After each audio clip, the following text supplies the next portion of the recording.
I believe that if we are honest with ourselves, that the most fascinating problem in the world is, who am I? What do you mean? What do you feel when you say the word I myself? I don't think there can be any more fascinating preoccupation than that, because it's so mysterious, it's so elusive.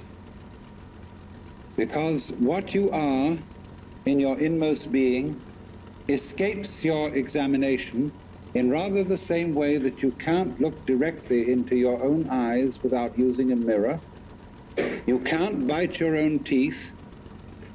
You can't taste your own tongue. And you can't touch the tip of this finger with the tip of this finger. And that's why there's always an element of profound mystery in the problem of who we are. This problem has fascinated me for many years, and I've made many inquiries. What do you mean by the word I? And there is a certain consensus about this, a certain agreement, especially among people who live in Western civilization. Most of us feel I, ego, myself, my source of consciousness, to be a center of awareness and of a source of action that resides in the middle of a bag of skin. And so we have what I have called the conception of ourselves as a skin-encapsulated ego. Now, it's very funny how we use the word I. If we just refer to common speech, we are not accustomed to say, I am a body. We rather say, I have a body. We don't say, I beat my heart, in the same way as we say, I walk, I think, I talk. We feel that our heart beats itself, and that has nothing very much to do with I.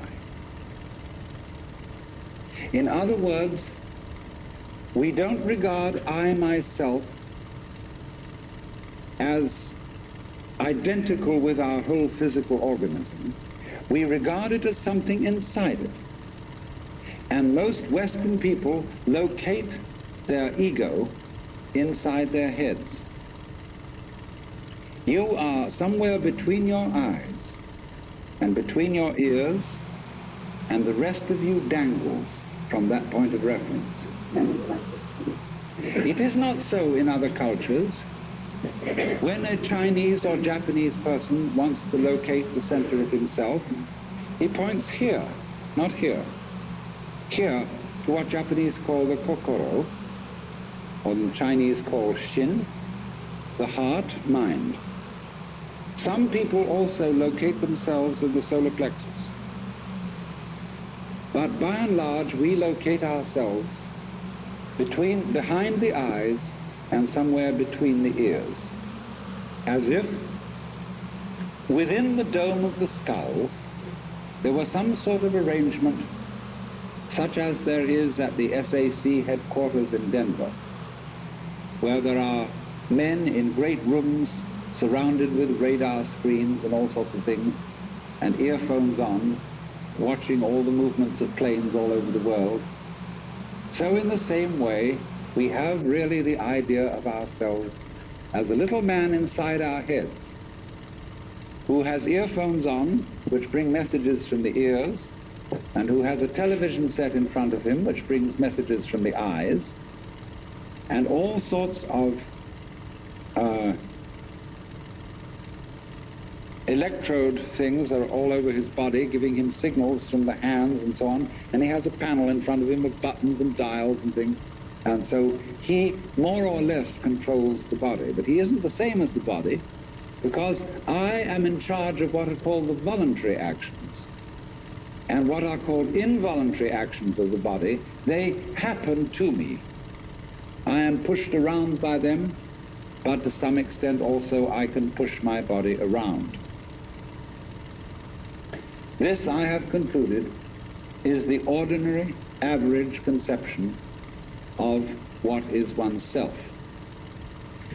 And look at the way children, influenced by our cultural environment, ask questions. Mummy, who would I have been if my father had been someone else? You see, the child gets the idea from our culture that the father and mother gave him a body into which he was popped at some moment. Whether it was conception or whether it was parturition is a little bit vague. But there is, in our whole way of thinking, the idea that we are a soul, a spiritual essence of some kind, imprisoned inside a body. And that we look out upon a world that is foreign to us. In the words of the poet Houseman, I, a stranger and afraid, in a world I never made. And so therefore we speak of confronting reality, facing the facts. We speak of coming into this world. And this whole sensation that we are brought up to have of being an island of consciousness locked up in a bag of skin, facing outside us a world that is profoundly alien to us in the sense that what is outside me is not me. This sets up a fundamental sensation of hostility and estrangement between ourselves and the so-called external world. And therefore, we go on to talk about the conquest of nature, the conquest of space, and view ourselves in a kind of battle array towards the world outside us. I shall have much more to say about that in the second lecture. But in the first now, I want to examine the strange feeling of being an isolated self. Now actually, it is absolutely absurd to say that we came into this world. We didn't. We came out of it. What do you think you are? Supposing this world is a tree. Are you leaves on its branches, or are you a bunch of birds that settled on a dead old tree from somewhere else?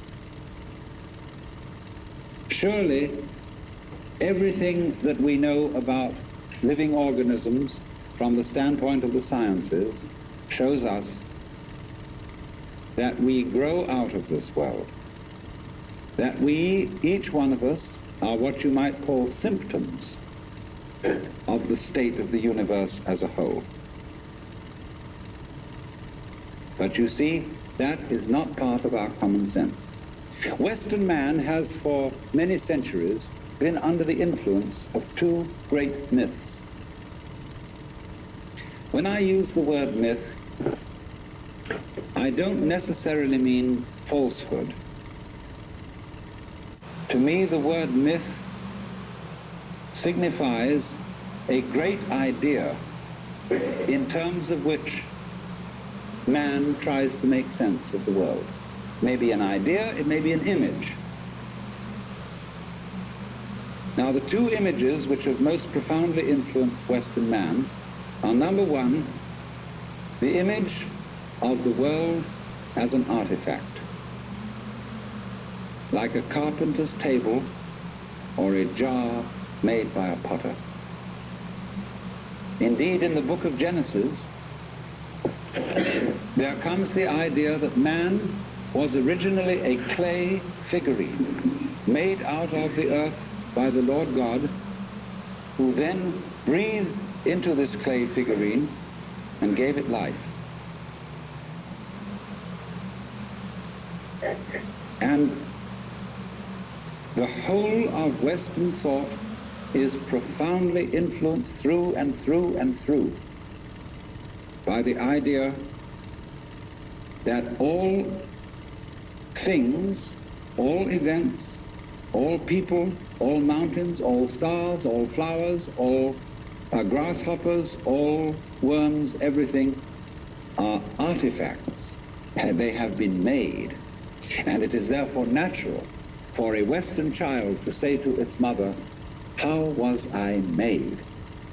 That would be quite an unnatural question for a Chinese child, because the Chinese do not think of nature as something made. They look upon it as something that grows, and the two processes are quite different. When you make something, you put it together, you assemble parts, or you carve an image out of wood or stone, working from the outside to the inside. But when you watch something grow, it works in an entirely different way. It doesn't assemble parts. It expands from within and gradually complicates itself, expanding outwards, like a bud blossoming, like a seed turning into a plant. But behind our whole thought in the West is the idea that the world is an artifact, that it is put together by a celestial architect, carpenter, and artist, who therefore knows how it was done. When I was a little boy, and I asked many questions which my mother couldn't answer, she used to resort in desperation to saying, "My dear, there are some things that we are not meant to know." And I said, "Well, will we ever find out?" And she said, "Yes, when we die and we go to heaven, it will all be made clear." And I used to think that on wet afternoons in heaven, we would all sit around the throne of grace and say to the Lord God, "Now just why did you do it this way? And how did you manage it that?" And he would explain it and make it all very clear. All questions would be answered. Because as we have popularly, in popular theology, understood the Lord God, he is the mastermind who knows everything. And if you ask the Lord God exactly how high is Mount Whitney to the nearest millimeter, he would know exactly like that and would tell you. Any question. The Cosmic Encyclopedia Britannica.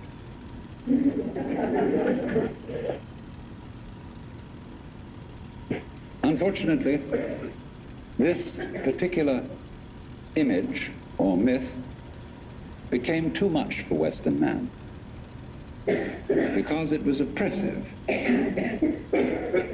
To feel that you are known through and through and watched all the time by an infinitely just judge. I have a friend, a very enlightened woman. She's a Catholic convert, but a very enlightened Catholic. And in her bathroom, she has on the pipe that connects the tank with the toilet seat a little framed picture of an eye. And underneath in Gothic letters is written, "Thou God seest me." Everywhere is this eye watching, and judging you, so that you always feel you're never really by yourself. But the old gentleman is observing you and writing notes in his black book. And this became too much for the West, became oppressive. They had to get rid of it. And so instead, we got another myth the myth of the purely mechanical universe. This was invented at the end of the 18th century, became increasingly fashionable throughout the course of the 19th century and well into the 20th century, so that it is today's common sense. Very few people today really believe in God in the old sense. They say they do, but they really hope there is a God. They don't really have faith in God. They fervently wish that there was one and feel that they ought to believe that there is. But the idea of the universe being ruled by that marvelous old gentleman is no longer plausible. It isn't that anybody's disproved it, but it just somehow doesn't go with the vast infinitude of galaxies and the immense light-year distances between them and so on. So instead, it has become fashionable, and it is nothing more than a fashion, to believe that the universe is dumb, stupid, that intelligence, values, love, and fine feelings reside only within the bag of the human epidermis, and that outside that, the thing is simply a kind of a chaotic, stupid interaction of blind forces. Courtesy of Dr. Freud, for example, biological life is based on something called libido, which was a very, very loaded word. Blind, ruthless, uncomprehending lust. That's the foundation of the human unconscious. And similarly to thinkers like of the 19th century, like Ernst Haeckel, even Darwin, T.H. Huxley, and so on, there was this notion that at the root of being is an energy. And this energy is blind. This energy is just energy, and it's utterly and totally stupid. And our intelligence is an unfortunate accident. By some weird freak of evolution, we came to be these feeling and rational beings, more or less rational. And this is a ghastly mistake, because here we are in a universe that has nothing in common with us. It doesn't share our feelings, has no real interest in us. We're just a sort of cosmic fluke. And therefore, the only hope for mankind is to beat this irrational universe into submission and conquer it, master. Now, all this is perfectly idiotic. If you would think that the idea of the universe as being the creation of a benevolent old gentleman, although he's not so benevolent, he takes a sort of, this hurts me more than it's going to hurt you sort of attitude to things. You can have that on the one hand, and if that becomes uncomfortable, you can exchange it for its opposite, the idea that the ultimate reality doesn't have any intelligence at all. At least that gets rid of the old bogey in the sky, in exchange for a picture of the world that is completely stupid.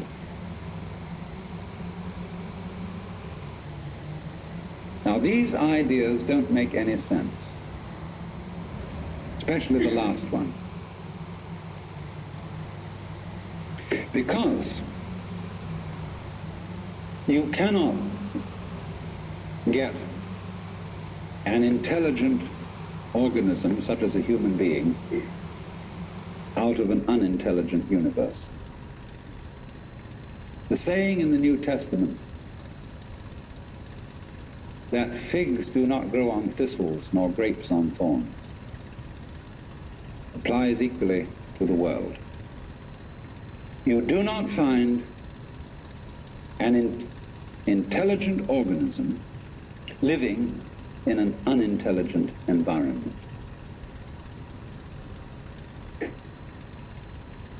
Look,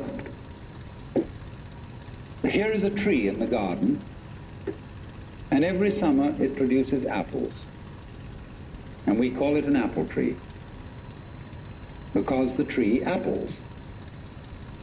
That's what it does. All right. Now here is a solar system inside a galaxy. And one of the peculiarities of this solar system is that at least on the planet Earth, the thing peoples. In just the same way that an apple tree apples.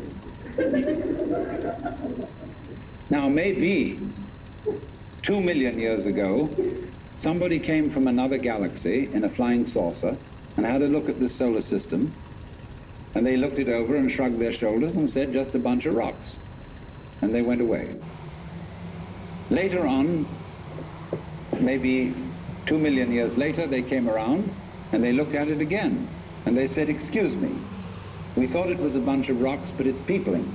And it's alive. After all, it has done something intelligent. Because you see, we grow out of this world in exactly the same way that the apples grow on the apple tree. If evolution means anything, it means that. But you see, we curiously twist it. We say, well, first of all, in the beginning, there was nothing but gas and rock. And then intelligence happened to arise in it, you know, like a sort of fungus or slime on the top of the whole thing. But we're thinking in a way, you see, that disconnects the intelligence from the rocks. Where there are rocks, watch out. Watch out, because the rocks are going eventually to come alive. And they're going to have people crawling over them. It's only a matter of time. Just in the same way as the seed, the acorn, is eventually going to turn into the oak, because it has the potentiality of that within it. Rocks are not dead. You see, it depends on what kind of attitude you want to take to the world. If you want to put the world down, you say, oh, well, fundamentally it's only just a lot of geology. It's a stupidity. And it so happens that a kind of a freak comes up in it which we call consciousness. And that's an attitude that you take when you want to prove to people that you're a tough guy, that you're realistic, that you face facts, and that you don't indulge in wishful thinking. It's just a matter of role-playing. And you must be aware of these things. They are fashions in the intellectual world. On the other hand, if you feel warm-hearted towards the universe, you put it up instead of putting it down, and you say about rocks, they're really conscious, but a very primitive form of consciousness. Because after all, when I take even this crystal here, which is glass, and go, well, it makes a noise. And that response, that resonance, is an extremely primitive form of consciousness. Our consciousness is much more subtle than that. But when you hit a bell and it rings, you touch a crystal and it responds, inside itself, it has a very simple reaction. It goes jangle inside, whereas we go jangle with all sorts of colors and lights and intelligence, ideas and thoughts. It's more complicated. But both are equally conscious, but conscious in different degrees. That's a perfectly acceptable idea. It's just the opposite of the idea. See, all I'm saying is that minerals are a rudimentary form of consciousness, whereas the other people are saying that consciousness is a complicated form of minerals. You see, what they want to do is to say everything is kind of blah. Whereas what I want to say is, hooray, life is a good show. As we study man or any other living organism and try and describe him accurately and scientifically, we find that our normal sensation of ourselves as isolated egos inside a bag of skin is a hallucination. It really is. It's absolutely nutty. Because when you describe human behavior, or the behavior of a mouse or a rat or a chicken or anything you want to describe, you find that as you try to describe its behavior accurately, you must also describe the behavior of its environment. Supposing I walk, and you want to describe the action of walking.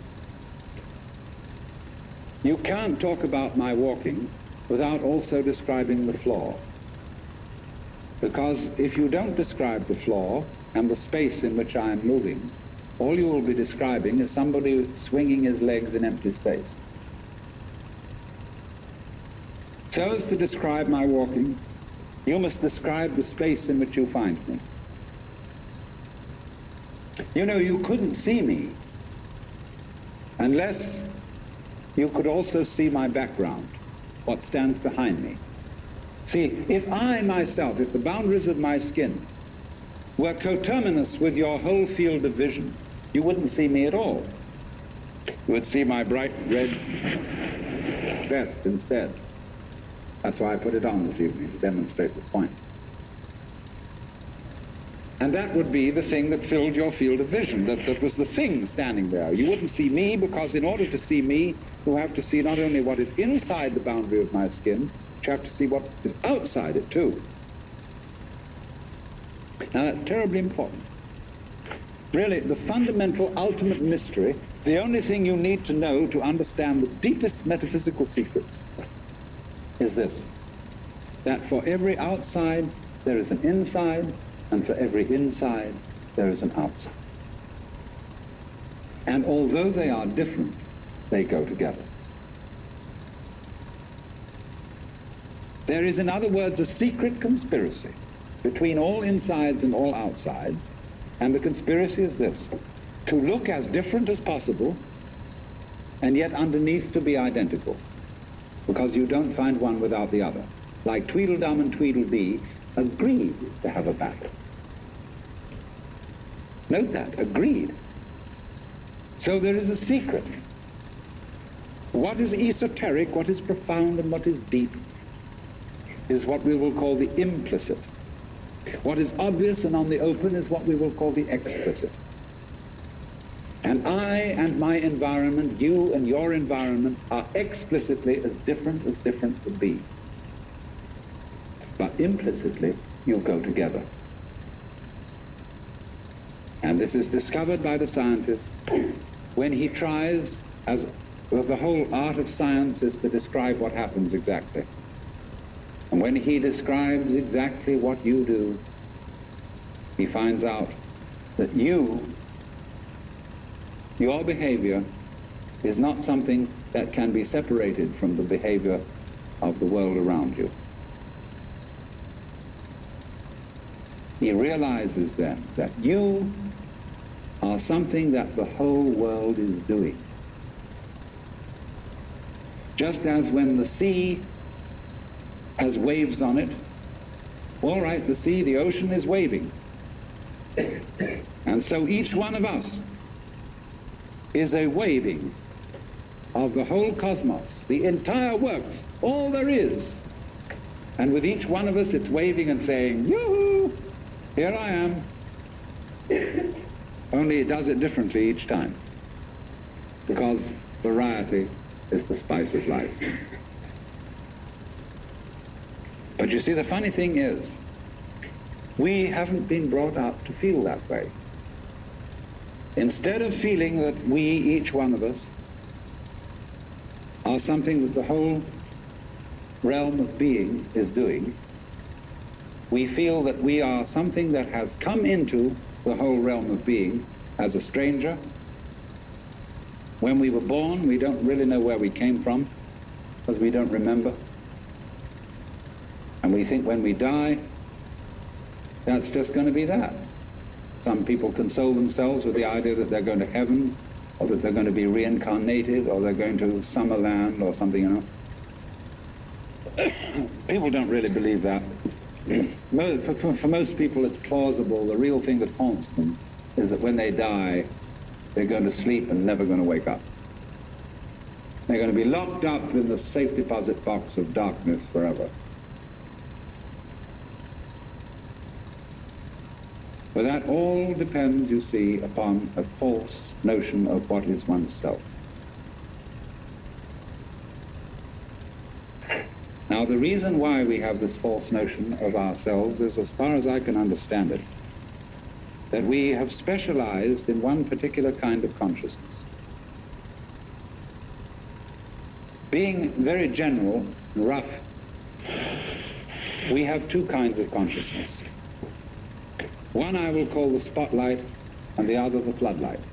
The spotlight is what we call conscious attention. And that is trained into us from childhood as the most valuable form of consciousness. When the teacher in class says, "Pay attention," everybody stares and looks fast at the teacher like that.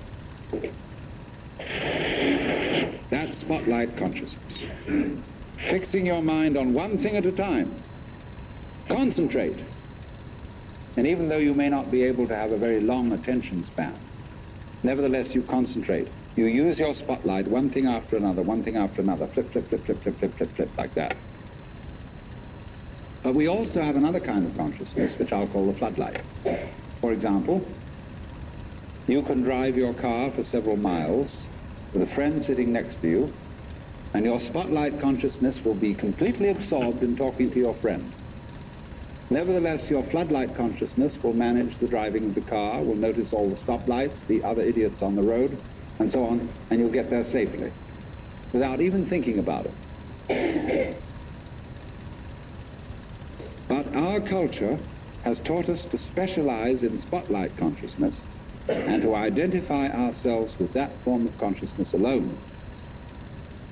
I am my spotlight consciousness. My conscious attention, that is my ego, that is me. And very largely we ignore the floodlight. Now, the floodlight consciousness is working all the time. Every nerve end that we have is its instrument. You know, you can go out to luncheon or something and you sit next to Mrs. So-and-so, and you go home and your wife says to you, "Was Mrs. So-and-so there?" "Yes, I sat next to her." "Well, what was she wearing?" "Well, I haven't the faintest idea." You saw, but you didn't notice.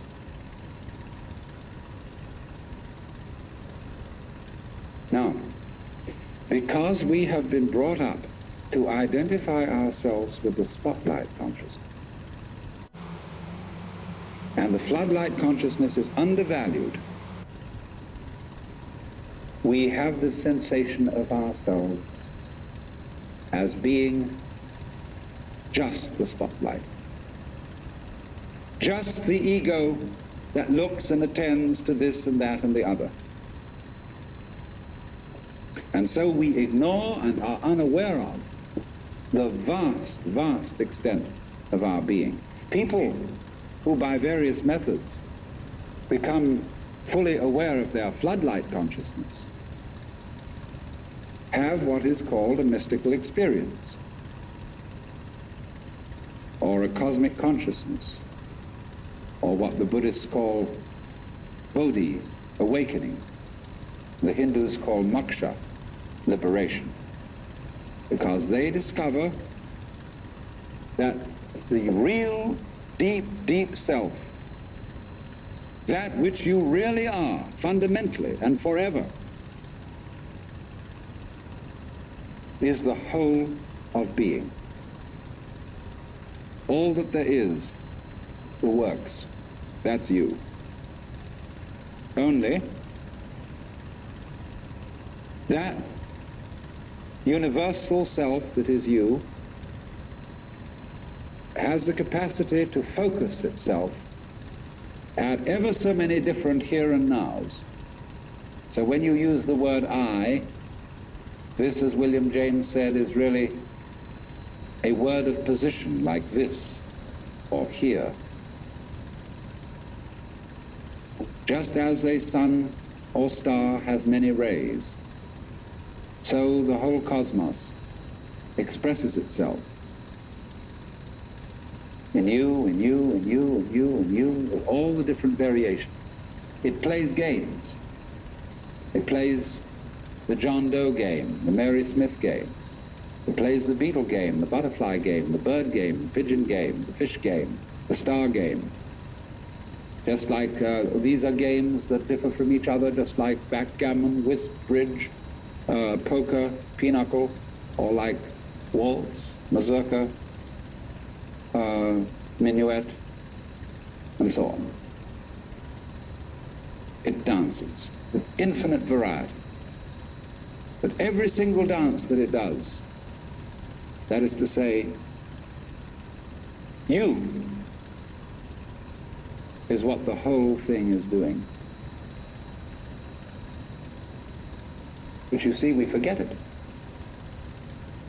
We don't know. We've been brought up in a special way so that we are unaware of the connection, unaware that each one of us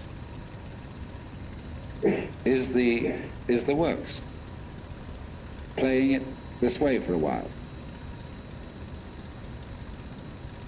And so we have been taught to dread death, as if that were the end of the show. It won't happen anymore. And therefore to be afraid of all the things that might bring about death, pain, sickness, suffering. And if you don't know, you see, if you're not really vividly aware of the fact that you are basically the works, you have no real joy in life. You're just a bundle of anxiety mixed up with guilt. Because you see, when we bring children into the world, we play awful games with them. Instead of saying, how do you do? Welcome to the human race. Now, my dear, we are playing some very complicated games. And these are the rules of the game they play. I want you to understand them, and then you learn them, and then when you get a little bit older, you may be able to think up some better rules. Instead of being quite direct with our children, instead we say, you're here on probation, you understand that? And maybe when you grow up a bit, you'll be acceptable. But until then, you should be seen and not heard. You're a mess. And you've got to be educated and schooled and whipped until you're human. So that these attitudes which are inculcated into us in infancy go on into old age. The way you start out is liable to be the way you finish. So people going around fundamentally feeling that they don't belong. Because their parents said to them in the first place, look, you don't really belong here. You're here on sufferance. You're on probation. You're not a human being yet. And people feel this right on into old age. And so they figure that the universe is presided over by this awful kind of God the Father parent, who, yes, has our best interest at heart, is loving, but who spares the rod spoils the child. Whom the Lord loveth, he chasteneth. So everybody's sort of, where's it going to hit next? So don't feel that they belong. So we get this ghastly, what I call Christian ego, a little bit Jewish too.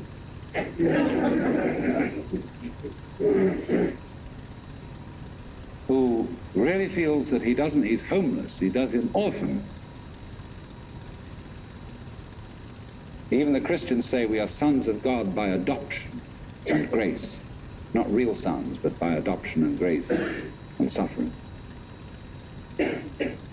And so comes this sensation, so characteristic of Western man and indeed of all highly civilized people, of being a stranger in the earth, a momentary flash of consciousness between two eternal blacks. And so therefore we speak of confronting reality, facing the facts. We speak of coming into this world. And this whole sensation that we are brought up to have of being an island of consciousness locked up in a bag of skin, facing outside us a world that is profoundly alien to us in the sense that what is outside me is not me. This sets up a fundamental sensation of hostility and estrangement between ourselves and the so-called external world. So my main point last night was then that we need a new kind of consciousness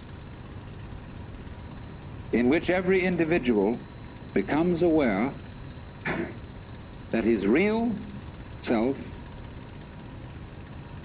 is not just his conscious ego. You know, let's take a headlight of a car. The headlight shines on the road in front. The headlight does not shine on the wire which connects it with its own battery. So in a way, the headlight is unaware of how it shines. And in the same way, we are unaware of the sources of our consciousness. We don't know how we know. There was a young man who said, though, it seems that I know, what I would like to see is the I that knows me when I know that I know that I know. And so we are ignorant of, we ignore, it doesn't come within the scope of our attention how it is that we manage to be conscious, how it is that we manage to grow our hair, to shape our bones, to beat our heart, and to secrete all the necessary fluids that we need from our glands. We do it, but we don't know how we do it. Because you see, underneath the superficial self, which pays attention to this and that, there is another self, more really us than I. And if you become aware of that unknown self, the more you become aware of it, the more you realize that it is inseparably connected with everything else that there is. That you are a function of this total galaxy bounded by the Milky Way, and that furthermore this galaxy is a function of all other galaxies. And that vast thing that you see far off, far off, far off with telescopes, and you look and look and look, one day you're going to wake up and say, why, that's me. And in knowing that, you see that you never die.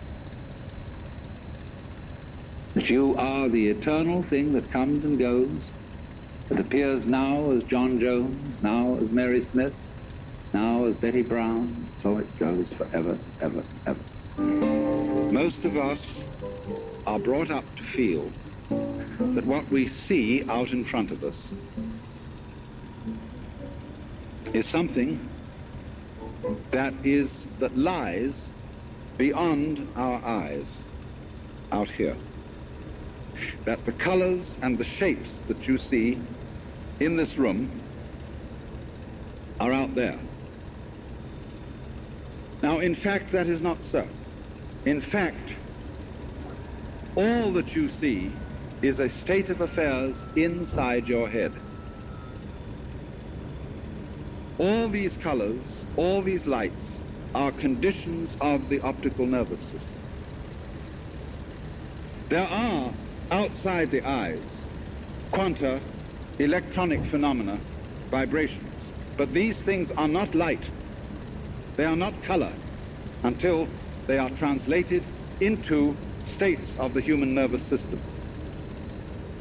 So if you want to know how the inside of your head feels, open your eyes and look. That is how the inside of your head feels. But we are normally unaware of that and project it out.